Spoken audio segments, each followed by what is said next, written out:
안녕하세요. 깊이 있는 지식과 따뜻한 감성으로 세상의 이야기를 전하는 시간입니다. 오늘 우리가 함께 나눌 이야기는 어쩌면 우리 신앙의 가장 근본적인 질문에 대한 답이 될 수도 있습니다. 구원이란 무엇인가? 하나님의 나라에 들어간다는 것은 어떤 의미인가? 하는 질문들 말입니다. 이 깊은 여정을 시작하기에 앞서 오늘 이 말씀이 여러분의 마음에 울림을 준다면 좋아요와 구독을 통해 이 은혜를 더 많은 분들과 함께 나누어 주시길 부탁드립니다. 여러분의 작은 실천이 하나님의 말씀을 퍼뜨리는 귀한 도구가 될 수 있습니다. 이 채널을 통해 여러분의 삶에 늘 하나님의 축복이 가득하시기를 기도합니다. 자, 그럼 시작하겠습니다. 교회의 사명은 세상에 복음을 전하는 것입니다. 이것이 바로 우리를 향한 하나님의 뜻이자 부르심입니다. 하지만 안타깝게도 오늘날 많은 교회들이 복음의 본질에서 벗어나 다른 것에 집중하며 혼란을 겪고 있습니다. 그들은 세상의 여러 문제들에 복음이라는 이름을 붙이려 하지만 진정한 복음은 오직 하나뿐입니다. 지금이야말로 우리가 그 복음의 본질을 명확하고 분명하게 이해해야 할 때입니다. 지난 시간 우리는 세리였던 마태가 회심하는 이야기를 나누었습니다. 그리고 예수님의 이 말씀을 들었죠. 나는 의인을 부르러 온 것이 아니요 죄인을 불러 회개시키러 왔노라. 이것이야말로 복음의 놀라운 진실입니다. 하나님께서는 죄인을 구원하신다는 것, 우리가 아직 하나님과 원수되었을 때에 그분은 우리를 구원하기로 작정하셨다는 사실입니다. 반대로 스스로 의롭다고 여기는 사람들, 종교적인 형식에 얽매인 사람들은 바로 그 자기 의로움 때문에 구원의 소망에서 스스로 멀어집니다. 예수님 시대의 바리새인들이 바로 그 대표적인 예였습니다. 그들은 스스로 하나님을 잘 안다고 생각했고 하나님의 대리인이라 자처했지만 예수님께서는 그들을 가장 강하게 책망하시며 지옥의 자식이라 부르셨습니다.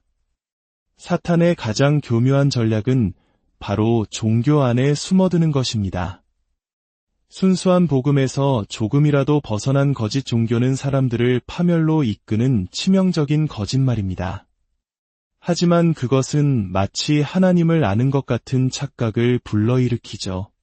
바리새인들은 자신들의 낡은 종교적 전통, 즉 묵은 포도주에 만족하며 새로운 진리를 받아들이려 하지 않았습니다. 예수님 당시 이스라엘 땅에는 약 6,000명의 바리새인들이 있었다고 전해집니다. 하지만 내 복음서 전체를 통틀어 회심한 바리새인은 단 한 명뿐입니다. 단 한 사람이었습니다. 그들은 자신들의 종교를 너무나 사랑했습니다.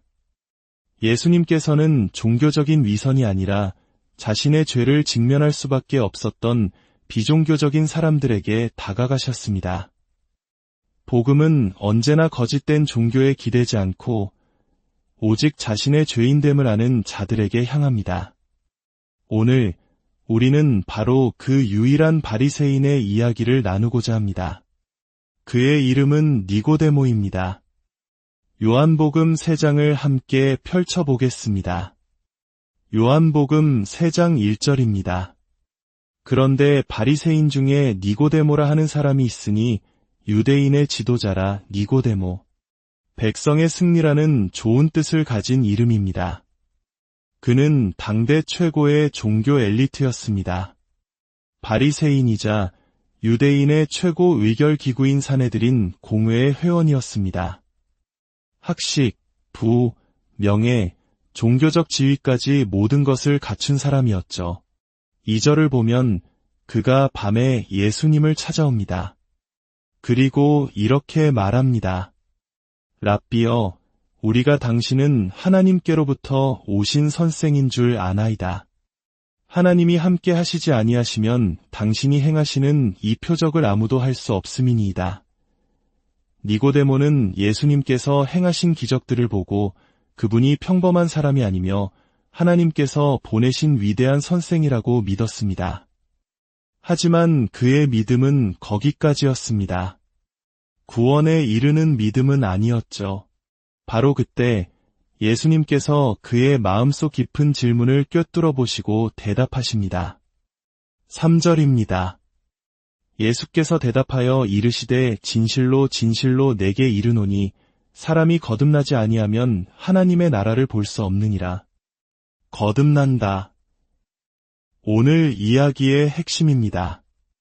한국 교회 성도들에게는 매우 익숙한 단어일 것입니다. 하지만 우리는 과연 주님께서 말씀하신 거듭남의 진짜 의미를 제대로 이해하고 있을까요? 많은 사람들이 거듭나는 5가지 방법이나 거듭나기 위한 기도와 같은 인위적인 방법을 이야기하지만 그것은 예수님의 가르침의 핵심을 완전히 놓치는 것입니다. 예수님은 거듭남을 이 땅의 일, 즉 우리가 쉽게 이해할 수 있는 비유라고 하셨습니다. 그 비유는 너무나도 단순하고 명확합니다. 여러분, 우리가 육신으로 태어날 때 스스로 어떤 역할을 했습니까? 자신의 탄생에 기여한 것이 있나요? 전혀 없습니다. 우리의 출생은 전적으로 부모님을 통해 우리에게 주어진 생명의 선물이었습니다. 예수님께서 거듭남이라는 비유를 사용하신 이유가 바로 여기에 있습니다. 우리의 영적인 탄생, 즉 구원도 마찬가지라는 것입니다. 우리가 영적으로 다시 태어나는 일에 우리가 기여할 수 있는 것은 아무것도 없습니다. 그것은 우리의 노력이나 선행, 종교적 의식이나 기도, 그 어떤 것으로도 이룰 수 없는 일입니다. 영적인 탄생, 즉 거듭남은 위로부터 오는 것, 즉 전적인 하나님의 사역입니다. 신학 용어로는 단독 사역이라고 부릅니다. 이것은 하나님과 우리가 함께 이루는 일이 아니라 오직 하나님 홀로 행하시는 일입니다. 이 메시지는 니고데모와 같은 율법주의자에게는 청천벽력과 같은 소리였습니다. 그는 평생을 자신의 의로운 행위와 종교적 열심으로 하나님의 나라에 들어가려 노력해왔습니다. 그런데 예수님께서는 그의 모든 노력이 헛되다고 선언하신 것입니다. 그의 도덕성, 그의 선행, 그가 지켜온 모든 종교적 규율이 구원 앞에서는 아무런 의미가 없다는 것입니다. 이것은 정말로 중요한 계시의 순간입니다.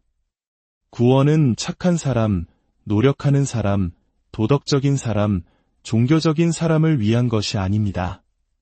구원은 우리가 어떤 기도를 하거나 어떤 악습을 버린다고 해서 얻어지는 것이 아닙니다. 우리의 영적 탄생은 육신의 탄생과 마찬가지로 우리 자신에게는 아무런 역할이 없습니다. 모든 것이 하나님의 일입니다. 이 충격적인 선언 앞에서 니고데모는 혼란에 빠져 묻습니다. 4절입니다. 사람이 늙으면 어떻게 날 수 있사옵나이까? 2번째 모태에 들어갔다가 날 수 있사옵나이까? 그는 예수님의 비유를 이해하지 못한 척 어리석은 질문을 던집니다. 하지만 그의 마음속에는 그렇다면 불가능하다는 말씀입니까? 라는 절망감이 있었을 것입니다. 그는 예수님의 비유가 가진 핵심, 즉 인간의 힘으로는 구원이 불가능하다는 것을 직감했던 것입니다. 예수님께서는 다시 한번 진실로 진실로를 반복하시며 새로운 진리를 선포하십니다. 5절입니다. 예수께서 대답하시되 진실로 진실로 내게 이르노니 사람이 물과 성령으로 나지 아니하면 하나님의 나라에 들어갈 수 없느니라. 물과 성령으로 거듭남. 이것은 무슨 뜻일까요? 어떤 이들은 물이 세례를 의미한다고 하지만 당시 니고데모는 기독교의 세례를 알지 못했습니다.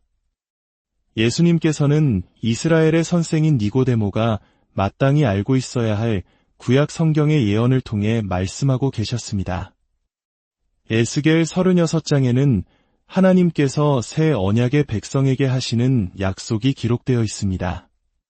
맑은 물을 너희에게 뿌려서 너희로 정결하게 하되 곧 너희 모든 더러운 것에서와 모든 우상 숭배에서 너희를 정결하게 할 것이며 또 새 영을 너희 속에 두고 새 마음을 너희에게 주되 내 영을 너희 속에 두어 너희로 내 율례를 행하게 하리니 바로 이것입니다.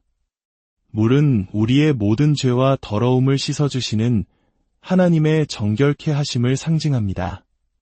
그리고 성령은 우리의 돌같이 굳은 마음에 새 영, 곧 하나님의 영을 부어주셔서 우리를 완전히 새로운 피조물로 만드시는 것을 의미합니다.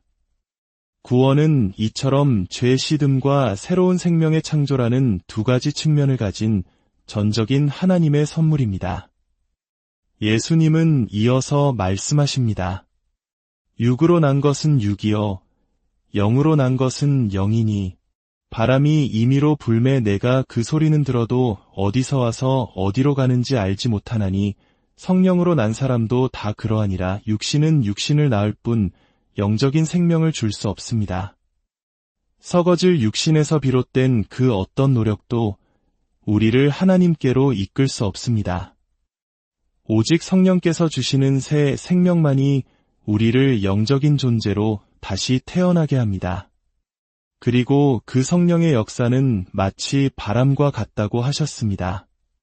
바람은 보이지 않고 우리가 통제할 수 없으며 어디서 와서 어디로 가는지 예측할 수 없습니다.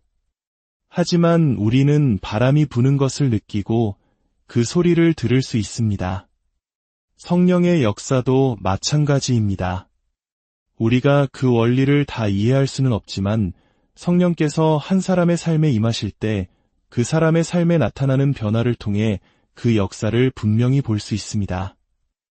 이 모든 설명 앞에서 니고데모는 여전히 묻습니다. 어찌 그러한 일이 있을 수 있나이까? 그의 평생의 신념 체계가 무너지는 순간이었습니다. 인간의 노력과 공로가 아닌 전적인 하나님의 주권적인 역사로만 구원이 가능하다는 사실을 그는 받아들이기 어려웠습니다. 예수님께서는 그의 불신을 지적하시며 구원에 이르는 유일한 길을 제시하십니다. 바로 믿음입니다.